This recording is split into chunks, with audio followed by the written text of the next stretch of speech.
Always truly appreciate the media members that travel and really whoever they work for allowing them to travel. Really appreciate you guys covering Penn State football. I also want to thank the fans that did travel to support our guys. Being able to come on the road and get a Big Ten win, we appreciate those. They're hard to get. You look at our conference, you look at nationally, you got to value every win that you can get. So obviously we did some good things. When you talk about the field position battle, we won that. The turnover battle, we won that. I think that's really been a story for our season and something I'm really going to emphasize on Sunday with the guys. When we're able to create turnovers on defense and limit them on offense, we're tough to beat. Penalty battle, kind of surprised that we won that one, but we did. It didn't feel like that during the game. And then the explosive play battle, we won it. We did not meet our goal on offense, but we did win it in terms of ours compared to theirs. Obviously the 16 tackles for loss is the most that we've had since they started keeping the statistic from an NCAA perspective. Our red zone defense has been tremendous all year long. And then Nick and Kaytron both tied for the freshman record of touchdowns.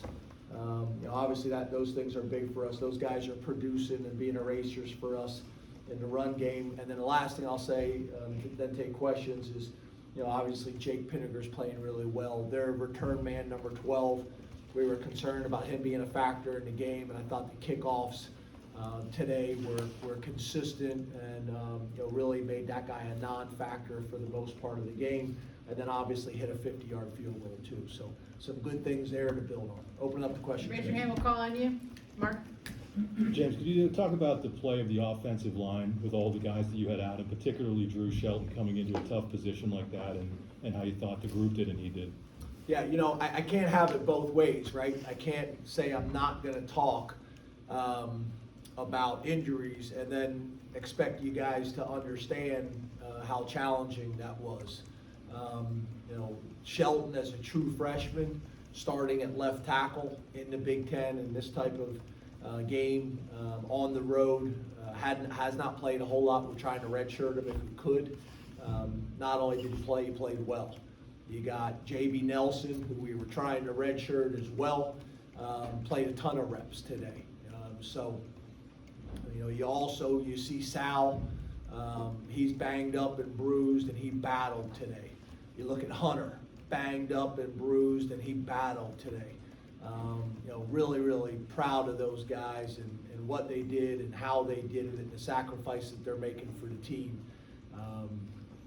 I'm proud of those guys. I really am proud of those guys and how they played and their toughness and getting them ready to be able to play. I thought some of our veteran guys did a good job of helping those guys get ready to play this week too.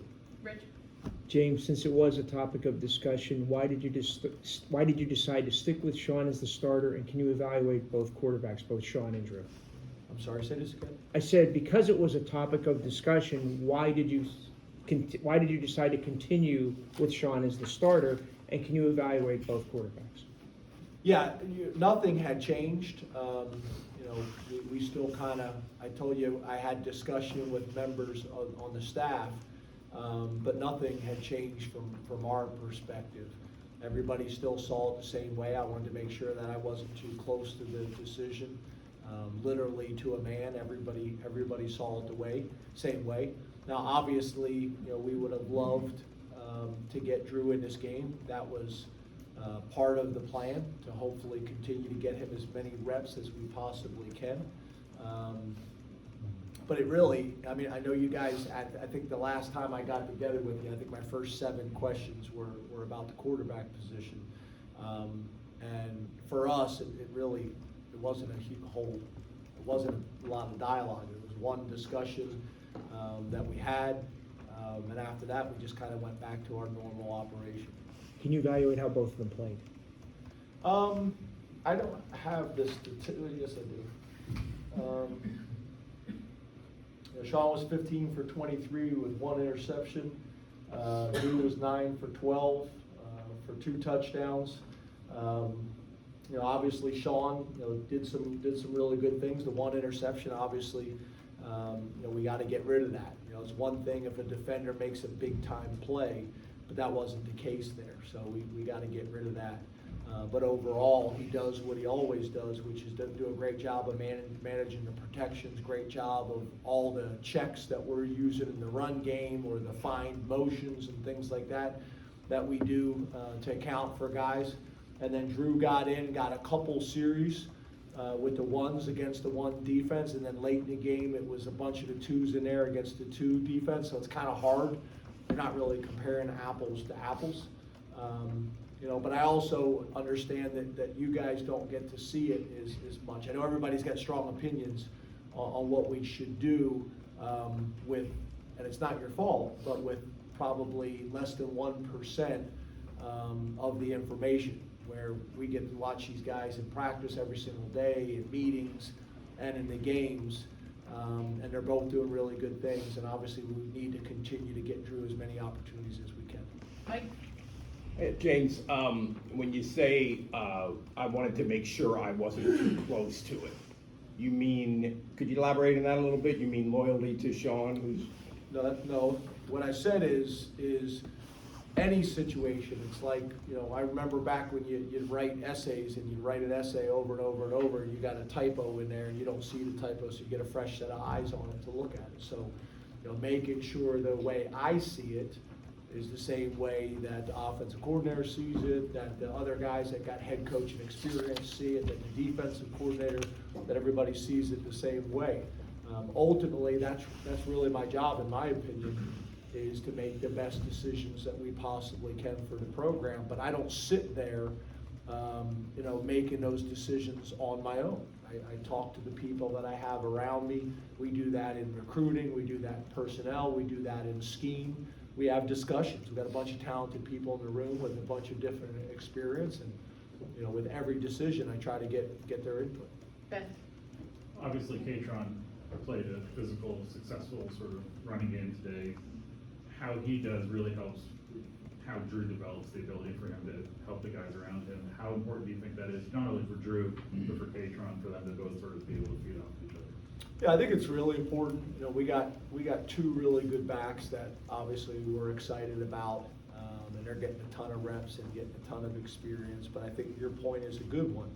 You know, what we have to continue to do is not only continue to develop and recruit at the quarterback position, but then we also need to make sure that we surround those guys with as much talent as possible, so that we give ourselves the best chance to win week in and week out, no matter who the competition is.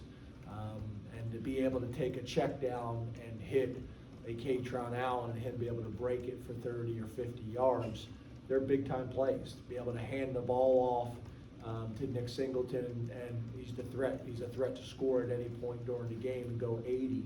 So those things are obviously really valuable. The tight end room that we have developed, the offensive linemen that we're starting to develop. So that's the challenge, right? Is how do you get all the pieces of the puzzle there at the same time? You know, there's sometimes where you're really strong at one position and maybe you're inexperienced at another. And what we're trying to do is try to build a team and a program that we're hitting on all cylinders at every position all the time. Corey? This is kind of about the win. We found out yesterday afternoon there would be all this win. Did that, Oh, I thought you said the Win. win. Yeah, let's talk about the win and not Does that, the quarterback position. did that change? But it's the win. well, there's a quarterback question. Shocking. Did that change any game plan? Did it make you want to keep Sean in the game longer when you started to get a 24/7 lead, that kind of thing? Does it change the thinking at all, and how bad was the win at all? The win was bad. It probably wasn't as bad as I thought. It may have been based on some of the reports that I got. I also thought we were going to get rain, you know, maybe before the game and just up to the game. And maybe into the first quarter that didn't happen, so that helped. But no, that really didn't factor in, because if anything, you're thinking about if you're getting a bad weather game, you may run the ball a little bit more. So no. Last question, John. Yeah, James, after, I think it was the Purdue game, you said you were determined to develop depth we talked about Kaytron, Nick, and those guys, but even across the board with the freshmen, saw Deny with interception, Zane made a play out there. Abdul, where do you feel like you guys are as a freshman class total right now in 9 games when it comes to developing that depth? Yeah, I think it's one thing to say you're determined to create depth, by playing guys early on and things like that. But there's also just the factor, and I said this summer to you guys, I think, that I felt like we had more guys in this freshman class that we felt like would be able to contribute. So that helps, right? You're going into the mentality that we got to create more depth. But it obviously helps when you got a guy like Deny, who does not look like a freshman. He's 265 pounds. He's also one of the fastest guys in our program. We do the catapults, and the numbers he's putting up is ridiculous. And he's productive, and he's smart, and he's disciplined, and he's mature. And we got a bunch of guys like that, So the combination of guys that have been in the program and have earned their opportunity to play, and then the freshman class being one of the better freshman classes we've brought in, and I'm not talking based on recruiting rankings. I'm just talking about production on the field. I think that's been great, and I think it's been really important. But I'm happy with the win. I'm happy with how we played. It's something to build on. I'm looking forward to getting on the bus and watching tape, and then get on the plane and watch the tape, and then get together with you guys Tuesday. Can't wait to see what subject matter can get back to the quarterback position, whether it's quarterback. That one really threw me. So, but appreciate you guys. Thanks. Thanks, You have these quarterback questions at East Stroudsburg? Yeah, probably. Thanks, guys.